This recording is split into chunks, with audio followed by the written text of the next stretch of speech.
Okay, so with question 3, we've got two expansions to do, okay, and then we've got to put it into this expression to work out what the expansion is up to x squared, okay. So first of all, we need to rewrite that. Well, the first one actually is fine as it is, yeah, because we can expand that bracket there to power half, but the second one we need to take it up, yeah.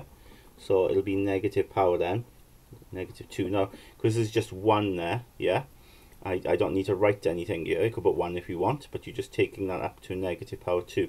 So we need to expand both of these. Now what I would do is I'd sort of ignore that 4 for a minute, right? We'll come back to it later. Let's just write that there. So 1 plus 2x to the power half, and let's just expand this, okay? So using from the formula booklet the expansion, so we start off with 1 plus then nx, so n is a half. My x is this, yeah, which is just 2x. And then you've got this then, so n then, and then n reduced by 1, so n is a half. N reduced by 1 will be, well, half take away 1, which is negative half. On the bottom then 2 factorial, which just means 1 times 2, which is 2. And then we've got to square the x, yeah? Now remember, we've got to square all of it, so put in a bracket, so you don't forget to square both those terms there, so with the number and the x. So we've gone up to x squared, so let's simplify that. That will be 1 plus then, well, this will be x, so half times 2 is 1. When you work this out then, well, a half times negative half is negative quarter, divided by 2 is negative 1/8. Square that bracket, so 4 there, yeah, x squared. So then to finish off with this expansion, you get this, and 4 over 8 then is negative half, okay, x squared. So there's our expansion there. Now we need to expand then the second bracket then, okay. So again, don't worry about the minus, okay, we'll come back to that later, minus 1 rather, okay, that's not important. Come back to it later. Let's just expand this bracket cleanly here. So we start off with 1, n then is the power negative 2, and the x term then in this case is 3x, plus then n minus 2, n reduced by 1 will be minus 3, over 2 factorial, which is 1 times 2, so that's 2, x squared, so we're going to square that there, and we get this. So this will become 1, that's minus 6x. Here then, well, if you like, you could cancel these 2's, couldn't you? But be careful, that 2 cancels with that 2, so it divides, but we still got a minus there, yeah, and a minus there, so that's positive 3 then, and then square in there, so you get 9x squared. So we get 1 minus 6x plus 27x squared.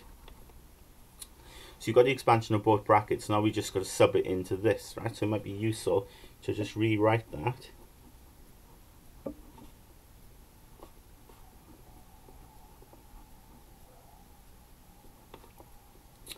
Okay, and then, well, 4 lots of the first bracket, yeah?